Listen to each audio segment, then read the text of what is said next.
Big pass Tamil season 8 ஓட grand finale கிட்டத்தட்ட இறுதி கட்டத்தை நெருங்கிடுச்சு. பிக் பாஸ்ல வந்து பாத்தீங்கன்னா அவார்ட்ஸ் அப்படின்னு சில கொடுப்பாங்க. ஸோ நிறைய பேத்துக்கு கொடுப்பாங்க.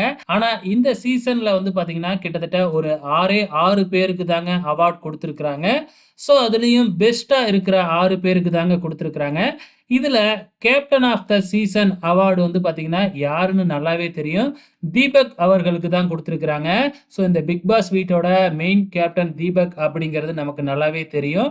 பெஸ்ட் ஸ்ட்ராட்டஜி பிளேயர், அதாவது வந்து பாத்தீங்கன்னா ஒரு ப்ளே பண்ணும்பொழுது அதுல என்ன ஸ்ட்ராட்டஜி போடலாம் அப்படிங்கிற மாதிரி யாரு அதிகமா திங்க் பண்ணியிருக்காங்க அப்படின்னு பாத்தீங்கன்னா ஆர்ஜே ஆனந்தி அப்படிங்கிறதுனால ஆர்ஜே ஆனந்திக்கு வந்து பாத்தீங்கன்னா பெஸ்ட் ஸ்ட்ராட்டஜி பிளேயர் அவார்டு கொடுத்திருக்காங்க. அட்டென்ஷன் சீக்கர் அப்படின்னு ராணுவுக்கு கொடுத்திருக்காங்க. சோ இது ஆரம்பத்துல இருந்தே சொல்லிக்கிட்டு இருக்காங்க. அதுக்கப்புறம் டாஸ்க் பீஸ்ட் ரியான் அவர்களுக்கு டாஸ்க் பீஸ்ட் அவார்டு கொடுத்திருக்காங்க.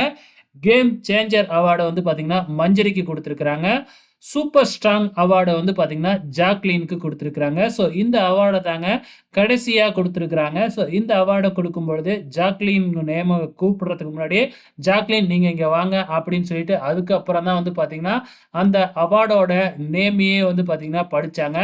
பொதுவா சூப்பர்னாவே வந்து பாத்தீங்கன்னா அது எவ்வளோ நல்ல அவார்டு, அதுலயும் சூப்பர் ஸ்ட்ராங்னா எப்படி இருக்கு அப்படிங்கிற மாதிரி கேட்டு ஜாக்லினை வந்து பெருமைப்படுத்தி இருக்கிறாப்ல.